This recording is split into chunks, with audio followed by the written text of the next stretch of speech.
We in the media love a good story. We love when there's emotional stories that we can latch on to, and I think particularly sports guys too love it. Like, oh, this is so dramatic, and there's some sort of personal story that's very compelling.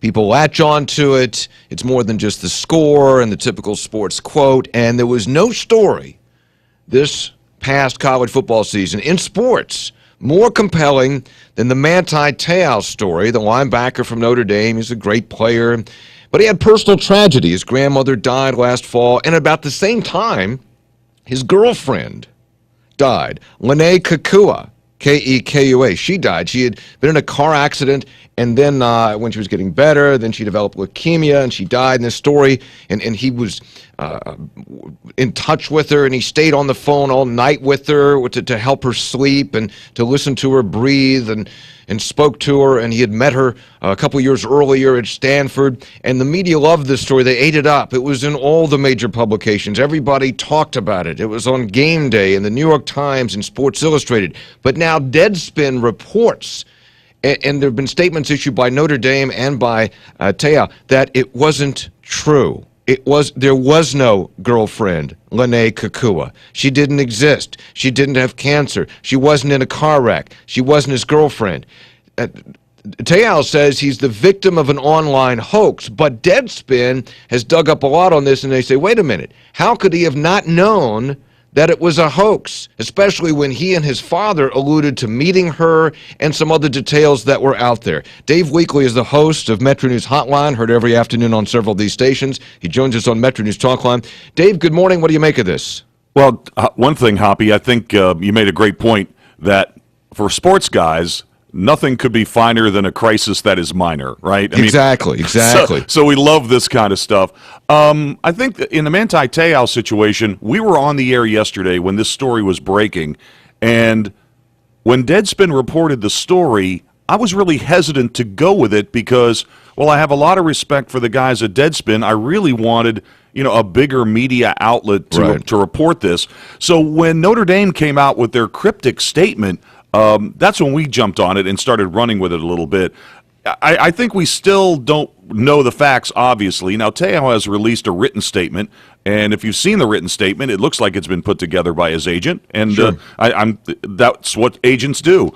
But to get to the bottom of this thing, I think he's going to have to meet the media face-to-face, and I think it needs to be sooner than later because there's a lot of questions here. First, when did he know this was a hoax, and when did he decide that he didn't know it? Well, there's one report that he went to Notre Dame on the 26th, December 26th, according to media reports, and told them he'd been the victim of a hoax. Yet he continued going up to the bowl game of talking about her. Yes. In the interviews leading up to the bowl game. Yeah, but we're not talking about a politician right here. We're talking about a 22-year-old student athlete.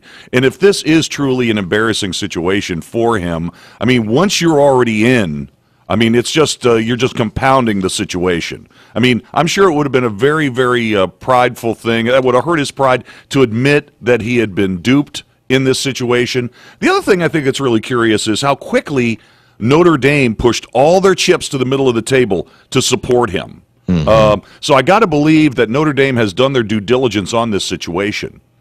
Well, you would think, but some of the things just don't add up.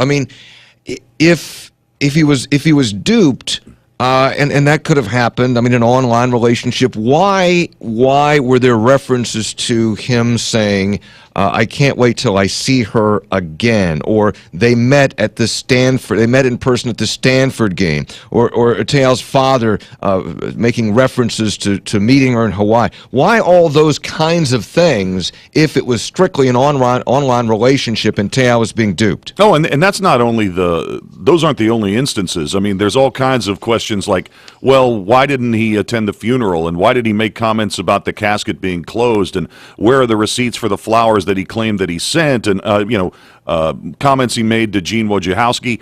At some point, I think this was just an embarrassing situation for him that he just couldn't get out of, and lie just piled upon lie. The problem I also have with this, Hoppy, is, I understand that when anything that's involved with Notre Dame, it's a hot button issue for a lot of people, okay? But I really have a hard time buying from quote-unquote unnamed sources that ESPN are using right now, claiming that he was complicit in this affair and used it for publicity to try to make a better run at the Heisman. You're not buying that. You're not. Personally, no. I'm really not. The other question I have about this is, I'm too old to have any online relationships. I don't know about you. I don't have any of those. I try to avoid those if possible. Exactly. But here's the question. You are the face of the Notre Dame football team. You are the BMOC. Why do you need an online relationship? Well, I don't know because I don't know him. Okay, so I don't know his character. I only know what I have read. I do agree with you though that I suspect he was, and everybody's kind of making their judgment. I expect he was complicit in some way. Now, whether he started out being duped and then wanted to believe it, or whether it started out as something very innocent, and then once you're in, what a tangled web we weave, and then before you know it, you're too deep in. And there's as you said, David, there's a complicit media saying, "Well, tell us more about your girlfriend. How's she doing now?" And boy, my thoughts and prayers are with her. Anything. So everybody kind of plays along because it's a good story. Yeah. How about this? How about if a situation where he finds out that this is all a hoax and decides through his prideful nature that I'm going to show you, I'm going to keep going along with this. You're not going to get me. I'm just going to keep compiling these stories. The problem with it is, as we get closer to the draft and NFL teams are getting ready to maybe invest tens of millions of dollars in this guy as a first-round pick, they do their background checks. This was a story that was supposed to come out. And the other question I have about this is, I believe that ESPN at least knew part of this story. So this wasn't like it was a great scoop for Deadspin, but this was a story that was going to come out one way or another with or without Deadspin. The other odd thing is that a friend of Manti Te'o's, Ronaya Toyosopo, may have been Lene Kakua. He may have been the one who was online alleging to be Lene Kakua. Yeah, that's crazy. Now, that is a crazy angle to the story. The other part of this story that we talked a little bit about on Hotline yesterday, I don't know if you saw this or not, but the Honolulu Star-Bulletin, the day after the BCS championship game, ran a front-page photo of Te'o being bowled over by an Alabama running back on the way to the end zone that apparently infuriated his parents. And they sent a letter to the newspaper saying, we've given you tremendous access in the past, and we think, we thought you were behind us, blah, blah, blah, but do not plan on interviewing our son ever again. So they, in his case, he's such a star, not only at Notre Dame, but in the islands, that they're trying to control the message. So when I read that, and then I heard this story, that was a bit of a red flag for me. Maybe they are trying to control the message a bit.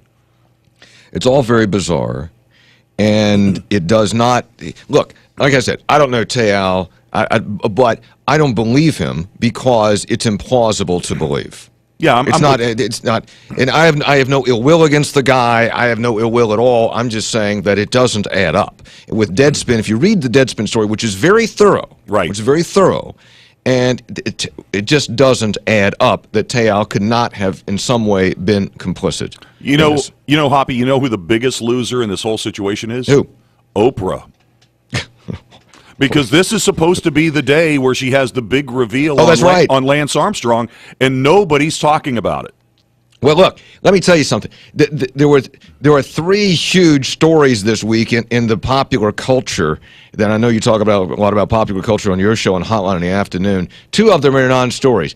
Jodie Foster's gay, not a surprise. Everybody knew that. Lance Armstrong doped, we knew that. Manti Te'o blown out of the water. Huge story because it's such a 180 from what had been the image that was there. Let me ask you one other question about this situation. I mean, if you're an NFL team, I'm hearing some stuff this morning on ESPN radio that surprised me. If you're an NFL team and you're thinking about drafting him with your first-round pick, doesn't this story concern you a bit? I think now, yeah, in the sense that anything would, but they got it down to a science now. They'll run him through every test possible and see if either he made a mistake or he's a pathological liar, and God forbid somebody with questionable character or as a pathological liar would make it to the NFL, because that almost never happens. Right. And you hear things from from teams and from agents saying, "Wow, if you only knew this story or about this player or that player, that would make this look tame." I don't think so. I think this is one of the craziest stories I've ever heard, and it may be the story of the year in college football. Because it is completely antithetical to what was created. Absolutely. That's why it's huge. Dave Weekley, I know you'll be talking about this more this afternoon on Hotline, 3 to 6 on several of these same stations. Thank you, Dave, for your take.